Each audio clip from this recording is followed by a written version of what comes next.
Q Limited sells goods at a uniform rate of GP 20% on sales, including depreciation as part of cost of production.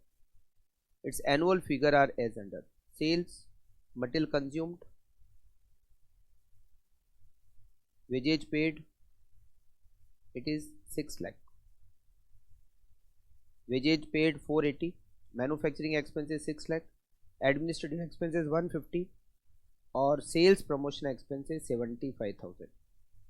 Company की 1 month stock raw material and 1 month finish stock. Minimum cash balance 80,000. Safety margin 10%. No work in progress. Working capital calculate करना है cash cost basis पे. हमें question में sales दे रखी है 24 लाख. अगर इसमें से जीपी माइनस करें, जीपी की रेट है 20%, इट इज 4,80,000. तो कॉस्ट ऑफ गुड्स सोल्ड आता है. Cost of goods sold 19,20,000. अगर उसमें एडमिनिस्ट्रेटिव एक्सपेंसेस को ऐड किया जाए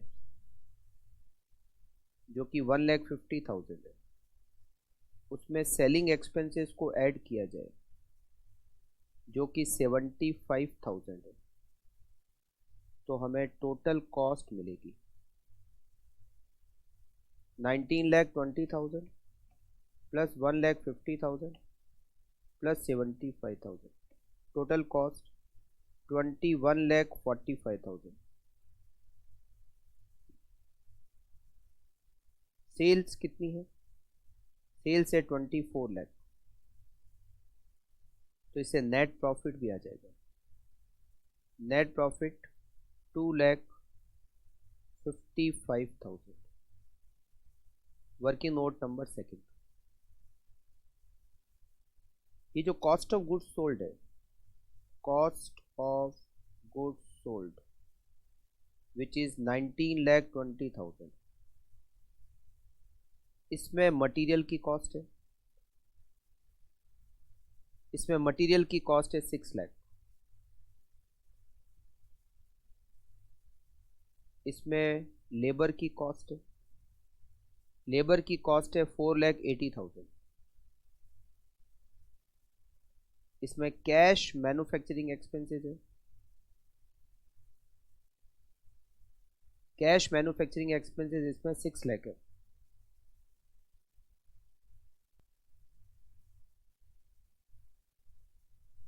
तो रिमेनिंग जो बचा वो डेप्रीसिएशन है. बैलेंसिंग फिगर यहाँ लिखा हुआ है क्वेश्चन में 19,20,000 minus 6 lakh minus 480 minus 6 lakh. लिखा हुआ है कि कॉस्ट ऑफ प्रोडक्शन में जो डेप्रीसिएशन है वो कॉस्ट ऑफ प्रोडक्शन में इंक्लूडेड है. तो कॉस्ट ऑफ प्रोडक्शन में जो जो और एक्सपेंडिचर होते हैं वो सब माइनस करेंगे तो रिमेनिंग डेप्रीसिएशन बचेगा. यहाँ इस क्वेश्चन में कॉस्ट ऑफ गुड्स सोल्ड और कॉस्ट ऑफ प्रोडक्शन एक ही है क्योंकि यहाँ स्टॉक के बारे में कोई डिटेल है नहीं. अब हम वर्किंग कैपिटल को कैलकुलेट करते हैं. Statement showing requirement of working capital.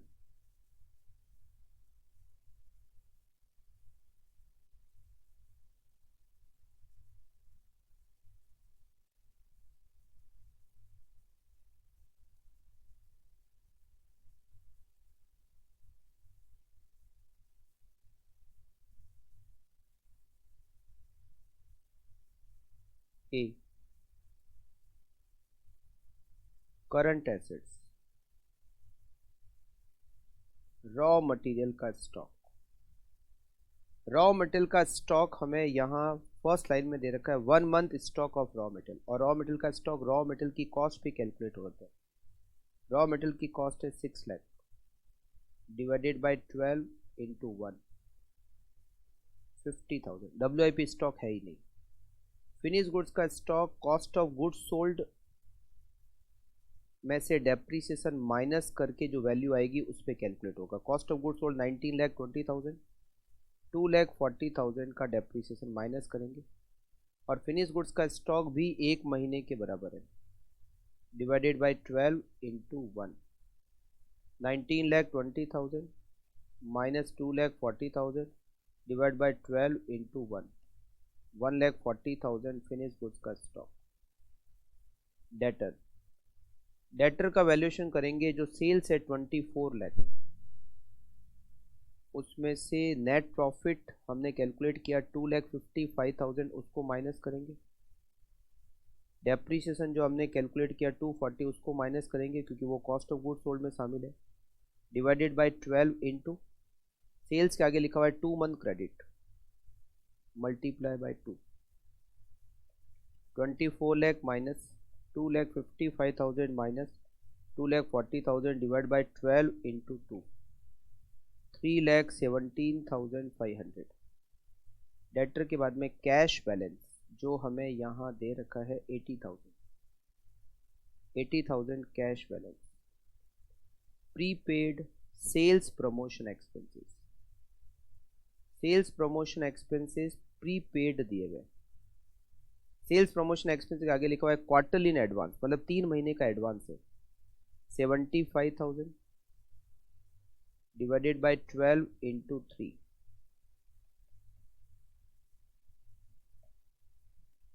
18,750।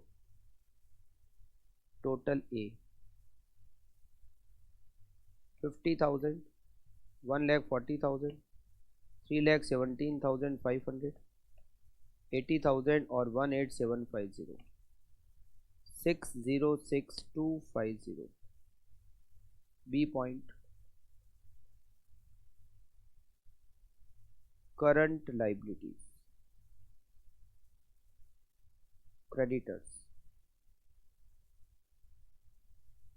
Creditors हमें दे रखे हैं मटेरियल के आगे ब्रैकेट में 2 month credit, 6 lakh divided by 12 into 2, 1 lakh.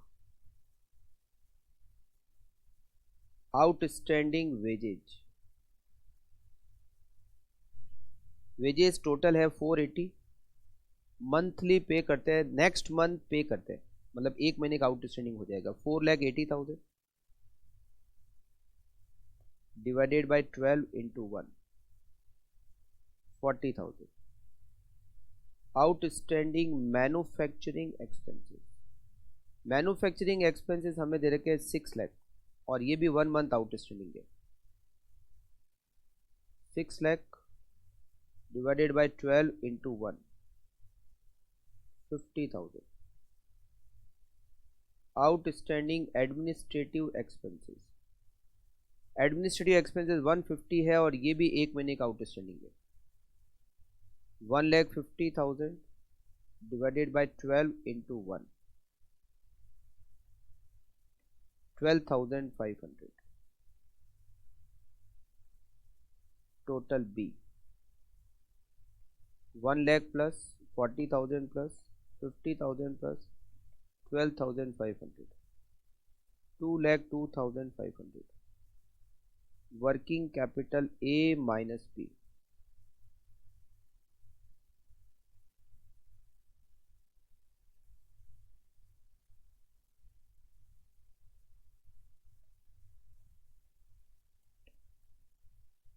$4,03,750।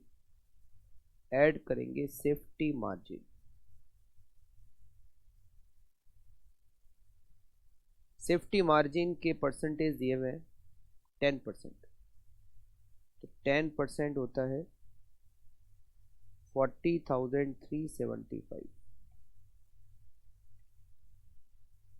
तो working capital 444,125, it is working capital.